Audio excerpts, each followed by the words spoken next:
E aí galera da força, beleza? No vídeo de hoje então eu vou falar sobre faixas de repetições no treinamento de força. Eu lembro que quando eu comecei a treinar, eu tinha essa dúvida de quantas repetições fazer para hipertrofia na época. O pessoal espalhava bastante aquela questão de 8 repetições para crescer, 15 para definir. Era uma época que não se tinha toda essa informação que a gente tem hoje aí em centenas, milhares de canais no YouTube. Então foi uma dúvida que eu tive aí por um certo período de tempo, até entender que tanto faz as repetições, mas sim, isso faz um pouco de sentido, a questão principalmente das 8 repetições para crescer, que é aí uma faixa de intensidade interessante para dar um estímulo adequado ao músculo, mas isso não quer dizer que fazendo 20 repetições não vai crescer, é claro. E quando eu entrei pro treinamento de força, eu ouvia falar que treino de força era até 5, 6 repetições, e novamente surgiu essa dúvida. Mas a resposta geral da dúvida então é tanto faz também.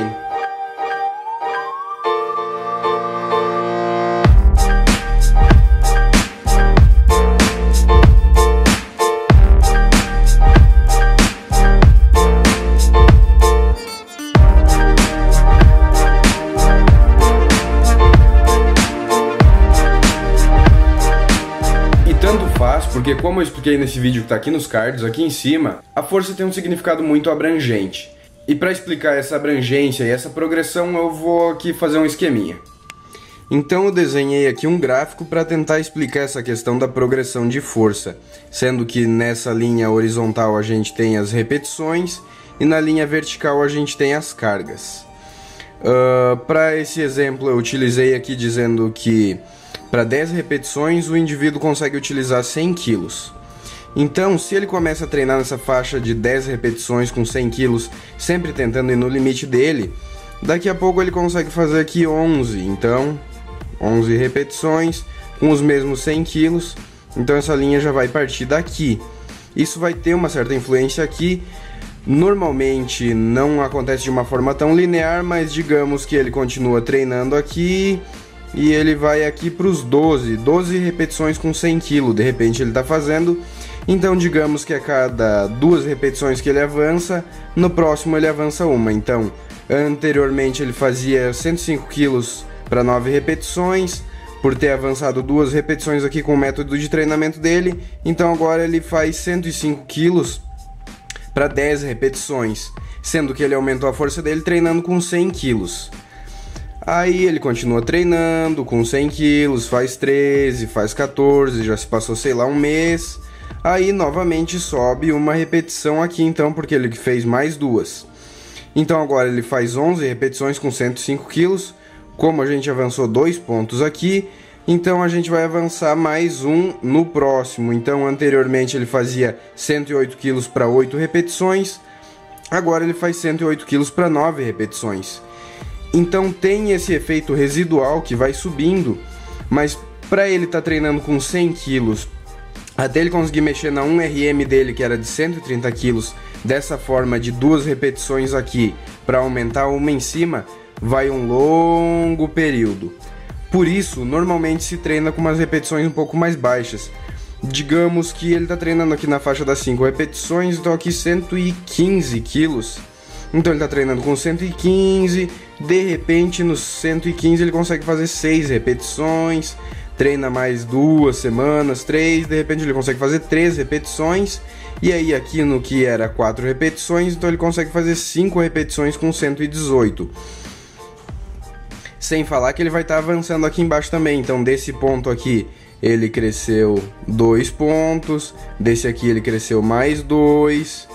e indo para baixo, então muito mais. Lembrando que normalmente não acontece a progressão de força de uma forma tão linear assim, os efeitos não são tão longe. Então, se não ele aumentando uma repetição aqui nas 5, quando chega aqui ele vai aumentar demais. Então, até pela questão da separação de fibras, da divisão dessas fibras musculares, normalmente não acontece de forma tão linear e expressiva. Então, se ele treina aí na faixa das 5, das 13 repetições, para ele conseguir afetar no 1RM dele, é muito mais fácil do que treinando com esse volume de repetições tão alto. Mas então, isso não quer dizer que treinando com um pouco mais de repetições, ele não consiga afetar o 1RM dele a longo prazo. Então espero que com essa explicação muito louca aí eu consiga ter deixado claro essa questão do aumento progressivo da força trabalhando com diferentes faixas de repetições. Agora eu vou falar um pouco sobre os fundamentos então do treino de força.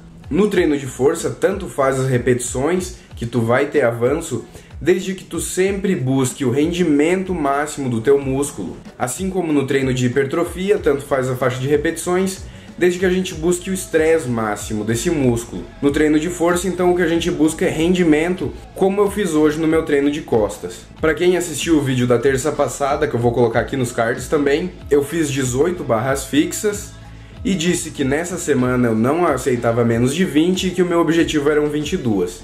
O resultado foi que eu consegui 21 repetições, mesmo estando um pouco mais pesado. Na semana passada eu estava pesando 77,5, hoje eu me pesei e estou com um pouquinho mais de 82 quilos, então são 5 quilos a mais de peso corporal e foram 13 repetições a mais, então é um ganho um tanto quanto expressivo de força aí na barra fixa.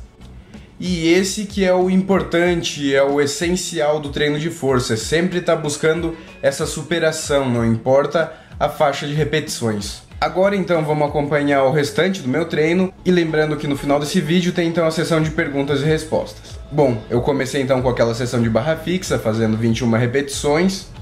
Gosto bastante de iniciar os meus treinos focando em hipertrofia, com um exercício composto bem completo, como uma barra fixa, um supino, um agachamento, nos moldes de um treino de força, sempre buscando aí o aproveitamento máximo. Porque isso me permite exaurir toda a musculatura que vai ser utilizada durante aquele treino, então me poupa muito tempo e até facilita um pouco esse treino.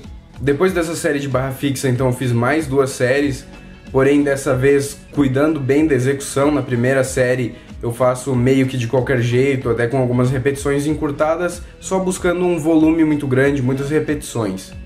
Depois então fiz com esse cuidado com as escápulas, tudo certo. O treino de hoje foi bem focado então em largura da dorsal, foram muitas puxadas.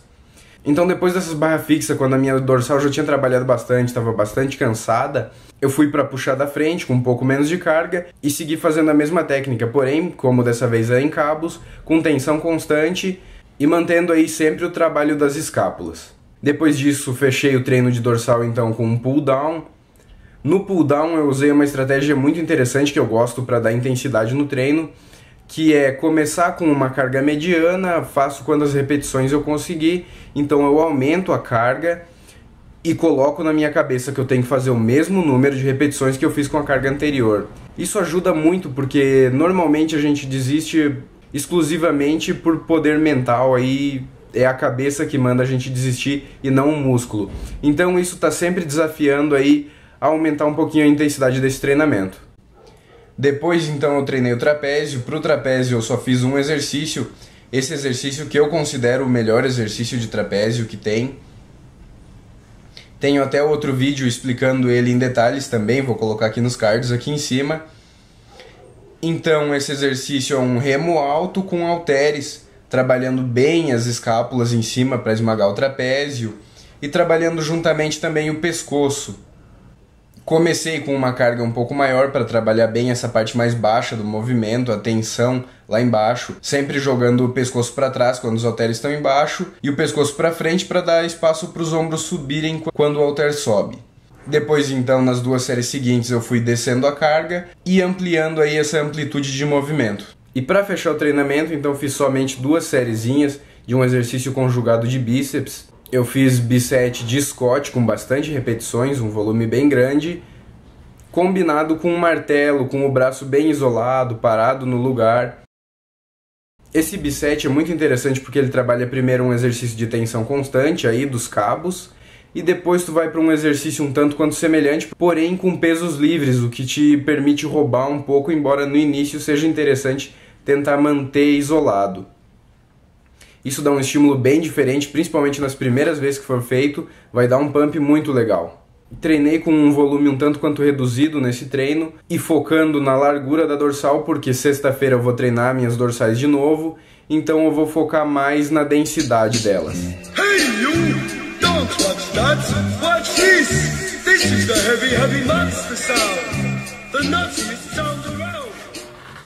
E vamos à parte das perguntas do vídeo de hoje então. Começando pela pergunta do Lucas Prux aqui, ele fez uma pergunta bem interessante, eu até já respondi para ele no comentário, mas vou responder aqui em vídeo que pode ser que ajude mais alguém que tenha uma rotina parecida. A pergunta dele é o seguinte: ele está conseguindo treinar no máximo 3 vezes por semana, porque ele toca em uma banda, então eles estão sempre na estrada aí, então a alimentação é sempre em um restaurante, em um local diferente, por isso não tem como ter aquela constância a comer sempre mais ou menos as mesmas coisas.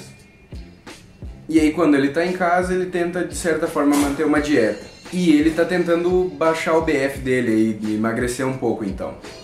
É uma pergunta um tanto quanto complexa, mas nesse caso eu posso responder porque eu conheço o Lucas, eu sei a genética dele. Sei que ele tem uma tendência muito grande de ganhar tanto músculos quanto gordura, é um cara muito forte. Então nessa questão o maior problema que eu vejo é essa falta de consistência mesmo. Às vezes chega no restaurante, come de forma completamente inadequada, aí em casa meio que segue uma dieta, então o metabolismo fica aí nessa cama elástica, digamos assim.